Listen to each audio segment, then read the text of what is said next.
Renato, muito se fala hoje sobre a parte de eficiência energética relacionada à lubrificação otimizada. Tá. Quais são as atuais tendências a respeito desse tema? Olha, eu tenho visto alguns estudos no sentido até de medir essa eficiência energética em compressores de refrigeração por amônia, por exemplo. Coisas que até então eram consideradas meio tabu, né?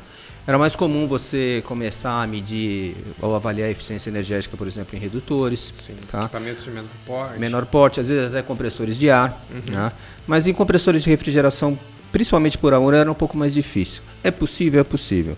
O que você tem que fazer? Primeiro, seguir alguns protocolos. Existe um protocolo internacional que mede e que determina exatamente como é que você deve fazer essas medições. Tá? E isso tem tudo a ver com relação a você medir a situação atual, tá? Antes da troca do lubrificante, e depois da troca você mede também pelo mesmo período. Certo. O importante é você isolar algumas variáveis. Sim. Tá? Então, por exemplo, se você quer tratar da questão do rendimento, então o rendimento de um compressor vai mudar. Sim. Vai mudar. A produção horária, por exemplo, do compressor muda também. Né? Então, se você pega numa indústria de bebidas, que você tem que entregar frio, né, para o seu processo, ou dentro de um frigorífico também, que também a área de utilidades tem que entregar frio, você tem que isolar algumas variáveis e você tem que levar em consideração outras.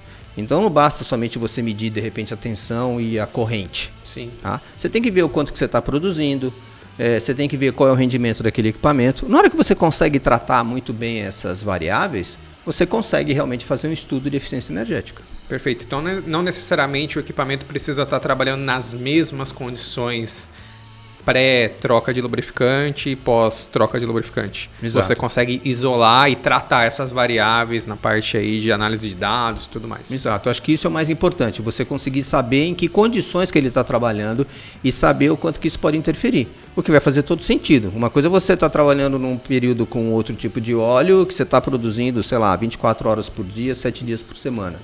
No outro período após a troca do óleo, pode ser que o regime de operação não seja o mesmo.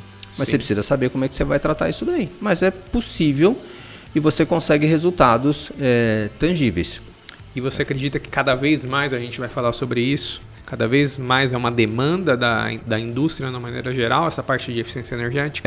Até certo ponto eu pensava muito que era questão de marketing, né? Sim. Que era estratégia de marketing, o apelo de marketing para você poder vender mais um óleo ou não.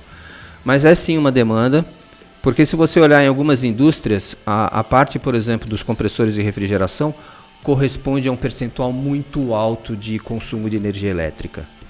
Então você vê indústrias que podem chegar facilmente a 60%, às vezes outras 80%.